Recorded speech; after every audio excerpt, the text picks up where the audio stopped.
here with Crystal's Clean Kitchen, where we help make clean eating a lifestyle.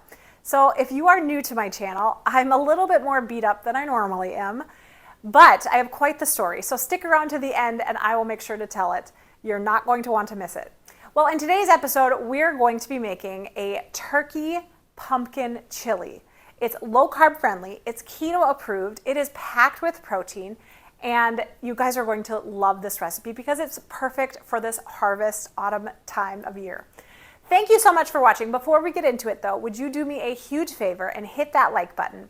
Only because it's going to help send this video to more people through the algorithm. Thank you so much. So here is everything that you are going to need for the turkey chili. Now I'm actually making a double batch of this, but I will give you the instructions for a single batch, and then you can, if you want to make a double one, you could do that with me as well, because it's a perfect thing to put in the freezer for a later date. So I'm going to start with 1 pound of some ground beef. You'll need a half of an onion to a full onion, whichever amount you prefer. Now I'm going to be making this with a fresh pumpkin, but you don't have to. You could also use canned pumpkin, as long as it's not the pumpkin pie mixture, because that's not as good. This, you want pure pumpkin. So if you're going to do it with the can of pumpkin, you want a whole can of pumpkin. Then we want 1 can of some diced tomatoes and 1 bell pepper. You can do any color that you prefer. 2 cloves of some garlic. We'll be doing 2 cups of some chicken broth. You could use any flavor of broth that you prefer though. And now if you have followed my channel for any amount of time, you know that I am crazy over Celtic Sea Salt, especially this brand. Celtic Sea Salt has 82 essential minerals in it. It is so good for your body. Ditch your regular table salt and grab some Celtic salt. It's kind of amazing. I'll make sure to link it down below. Now for our spices, we have quite a few of them.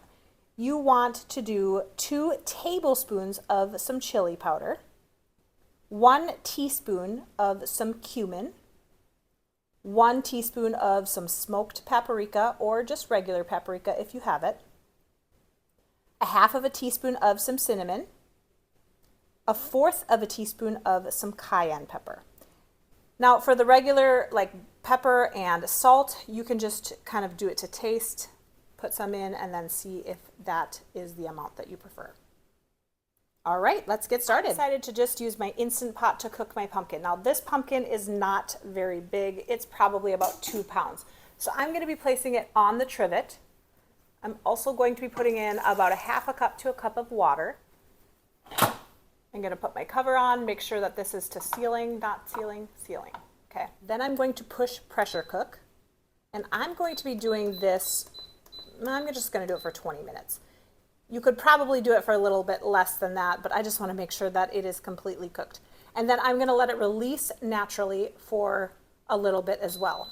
Start by cooking your ground turkey. Then I'm going to be chopping my vegetables.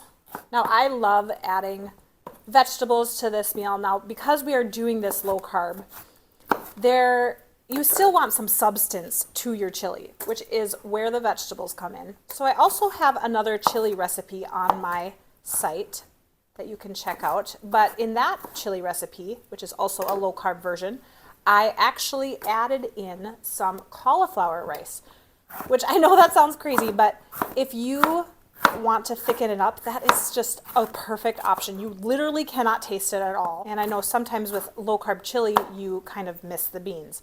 So that cauliflower rice was actually perfect.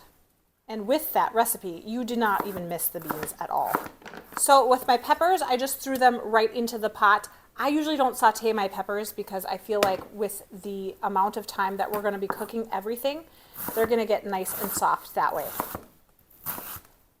I actually usually don't saute my onions either, but I think I'm going to today.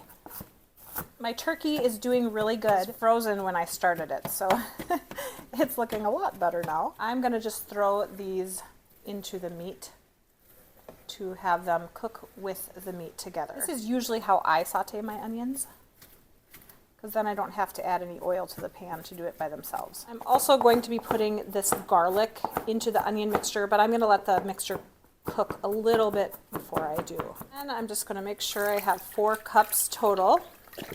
Now remember, I'm doubling the recipe, so if you're doing a single recipe, you just want 2 cups. I am going to be starting the base of this as I wait for my meat to get done. Add my garlic. This is smelling delicious. I've let that cook. I'm going to be adding it all into the pot now.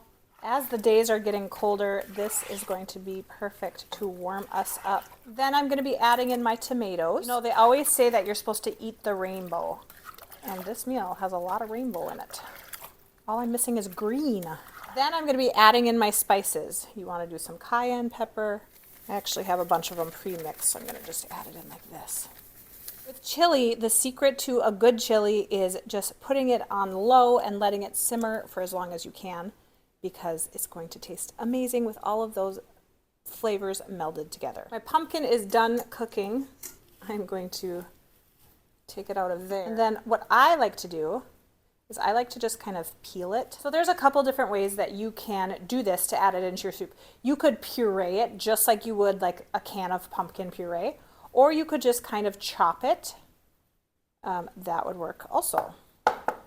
So I think I'm just gonna roughly chop it, even just break it apart. Ooh, that's hot. Into some pieces.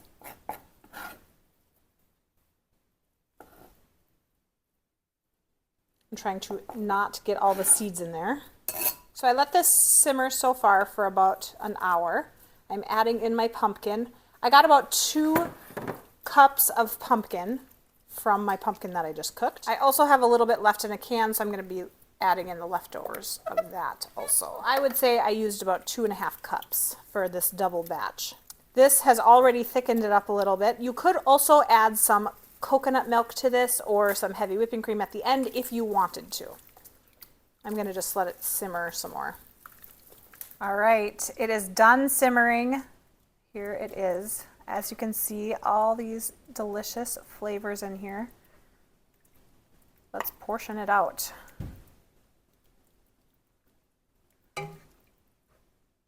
Now, if you like to eat soup with bread, I have a ton of delicious bread recipes that you could try as well. That would go perfectly with this. I'm thinking of my sourdough, low-carb sourdough bread that is gluten-free that you could try. All right, here it is. Let's give it a taste test. Ooh, it's still a little hot. Oh my goodness. The flavors in this are so good. This is the perfect stew or soup, whatever you want to call it, on a winter night or autumn night.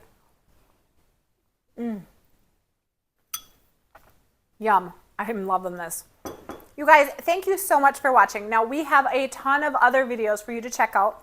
We have some great seasonal stuff, so make sure to look through my channel and see if there's anything that you like. Thank you so much for watching. Hit that subscribe button if you haven't already. And of course, stay tuned for some more great recipes. We'll see you next time. All right, you guys waited so patiently to the end, so I will tell you my story. Now, for the past 8 months or so, I have been waking up at 4:40 every morning to go on a 4-mile walk. As we've been getting closer to the winter months, it's been staying dark longer. So that means I've been walking completely in the dark, and I also walk in the park reserve, so there's not a whole lot of anything there. So about 3 weeks ago, I was walking and I was actually editing one of my videos, and my AirPods were in, I'm looking down, it's completely dark out, and I got hit in from behind with a guy riding his bicycle. And I actually lost my memory for about 3 hours chunk of time where, I mean, I knew my name and stuff, but I didn't remember anything that happened. So thankfully, he found me a couple of days later and was able to explain a lot of it. So when he hit me, I was knocked out cold, blood is everywhere, and he's like, oh my goodness, I just killed her. And so he's trying to call 911 and he's bleeding as well. And when he finally got hold of 911 and was like, we need an ambulance, we're in the park reserve, there's been an accident. And I finally woke up, came to consciousness, and I was like, no, I'm all right, it's okay, I'm fine. And so he ended up walking me home just to make sure that I got home okay, which was so nice of him. And then my husband took me to the emergency room. I got 3 staples in the back of my head, did find out that I had a concussion. But I know this sounds really crazy, but it was not as bad as it could have been. And the other cool thing is, for the past couple of months, you know, when I am on my walk in the morning, it's my prayer time. and I am, just speaking out what I want to see happen for my day, kind of like a positive affirmation. Except as a Christian, I base that off of scriptures that are in the Bible. And one of the scriptures that I kept praying over and over and over, I would say, God, I just thank you that you are my shield. And I would say that like hundreds and hundreds of times. God, I thank you that you're my shield. And as I would be walking, I would be saying that. Now, as I look back at that, I totally know that God gave me the prayer to pray that I would need in the future. So I really think that his hand of protection was completely on me. And that brings me to another point. A lot of times you may be asking, well, why do bad things happen to good people? Well, first of all, no matter who you are, everybody's going to go through the storms of life because we're human and that happens. And so when you have a relationship with God, he helps you go through that storm a lot faster. And then the other point was, how many times do we go through the storm of life that maybe was partially our own making? So like for me, should I have been wearing a light? Probably. Should I have been walking in the dark? Probably not. So, I definitely learned a lot from this situation. My husband was like, you're getting a gym membership. You're not doing this anymore. Which, I enjoy walking outside, but it is winter time, so it's fine. I will do the gym membership for now. But it was awesome to see God's hand of protection over this whole situation. And then even for the financial aspect of it, because I was out of work for a week. I had hospital bills now that are coming in. Like just the one ER visit was so expensive. And I was like, okay, well, how is that gonna all work?